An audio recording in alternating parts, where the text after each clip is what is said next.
What up? It's your girl Cassidy, the advocate, and today I'm going to give you some tips on filing for custody against a narcissistic parent. So stay tuned. All right, number one, remember you are dealing with a narcissist. So this one, as if you could really forget, they're always trying to plan and catch you up before you catch them up. Let me just say that. So when you are dealing with a narcissistic parent and wanting to file for custody, remember to keep those boundaries clear. And when the conversation starts getting out of control or starts leading to things other than the health and safety of your children, do not reply back. Don't.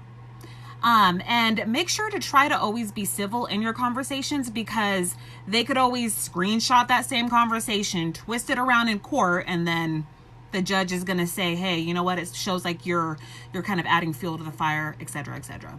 Number two, take notes on everything that happens. Pictures, screenshots, emails, everything. In another video of mine, what I've encouraged people to do is create an email address that's specifically just for court documents or anything that you do want to provide in a court document. And just whenever something happens, email to yourself, and it got to that date, the time already locked in that email, and it kind of keeps everything in order for you, so you will have to organize much more when you do actually have to file. Number three kind of refers back to number one. Stop or limit communication. When boundaries start becoming crossed, don't engage. That's exactly what they want you to do.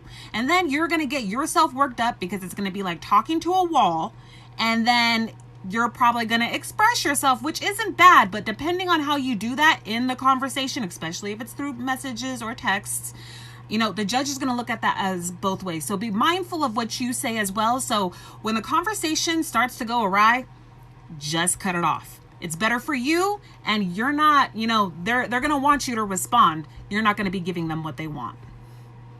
Always, if you are in an abusive situation and there's abuse going on, even if like you tell your partner to get out and they don't, and they slap like the phone out of your hand, that could be something even considered as abusive. You're preventing somebody from calling for help as well.